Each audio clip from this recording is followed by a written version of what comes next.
तुम्हें बचपन से एक काम वाली की तरह सबकी सेवा करने की आदत होगी ना। नौकर तो कभी देखे नहीं होगे, इसीलिए इस घर में नौकर बने खड़ी रहती हो ना, पूछती रहती हो क्या चाहिए, कुछ दूं? मंगल सौम्या को नहीं जिताती है, किसी और को जिता देती है। और भाई आदित्य और सौम्या को बहुत गुस्सा आता है। पहले तो भाई आदित्य ने उसको धमकी वगैरह भी दी थी ना, कहा था कि सौम्या के इतने हमारे ऊपर भाई एहसान है तो उसका एहसान चुकाने का मौका है और यहाँ पर उसी को जिताना। लेकिन मंगल को यहाँ पर पसंद ही नहीं आती उसकी डिश, तो वो क्या करे, यहाँ पर वो किसी और की भेलपूरी पसंद आती है और उसको जिता देती है। वैसे तुम्हारी चाची जी ने ना बड़ी अच्छी ट्रेनिंग दी है तुम्हें काम वाली बाई की। गुड जॉब चाची जी। मुझे अपने घर का काम करने में खुशी मिलती है, फिर वो साफ सफाई करना हो या अपने लोगों के लिए खाना बनाना हो, उन्हें प्यार से खिलाना हो, मुझे ये काम छोटा नहीं लगता। Oh God Lakshmi, you so stupid. अब भाई हम देख रहे हैं किस तरीके से वो अवार्ड वगैरह दे रही है और यहाँ पर अब आदित्य को मिलता है best employee of the year का अवार्ड और सब लोग बहुत खुश हो रहे हैं। यहाँ पर मंगल को भी स्टेज पे बुला लेते हैं। अब भाई जो बॉस है ना वो मंगल को भी एक अलग से अवार्ड देते हैं और वो अवार्ड होता है उसके। बुआ जी सही कहती है, भैया ने पता नहीं कौन से मजबूरी में तुम जैसी लो क्लास लड़की से शादी की होगी।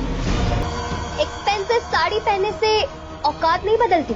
You're so funny Lakshmi. साथ देने का आदित्य को, मतलब उनका कहना ये है कि भाई आदित्य जो इस मुकाम पे पहुंचा है, जो एक हाउसवाइफ होती है वो भी बहुत साथ देती है आदमी का, तो उनको लगता है कि जो हाउसवाइफ है ना उनको भी इस तरीके का अवार्ड मिलते रहना चाहिए और यहाँ पर उसको भी अवार्ड मिलता है। यहाँ पर मंगल भी स्पीच देती है, बहुत कुछ कहती है, अपने बच्चों के बारे में बताती है, अपने बारे में बताती है। वैसे यू नो इंदु हमारे घर में रहकर भी तुमसे ज्यादा क्लासी है।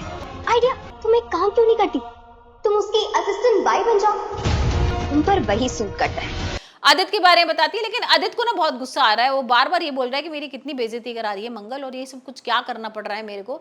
लेकिन यहाँ पर जो बॉस होते हैं ना वो आदित्य को भी बोल देते हैं कि भैया आदित्य तुम भी तो कुछ थैंक यू बोलो, मंगल ने इतना सब कुछ कहा तुम्हारे लिए। और यहाँ पर आदित्य को झूठ बोलना पड़ता है, मंगल की बहुत तारीफ करता है कि तुमने मेरा बहुत साथ दिया है और तुम मेरी अच्छी सबसे अच्छी हमसफर हो।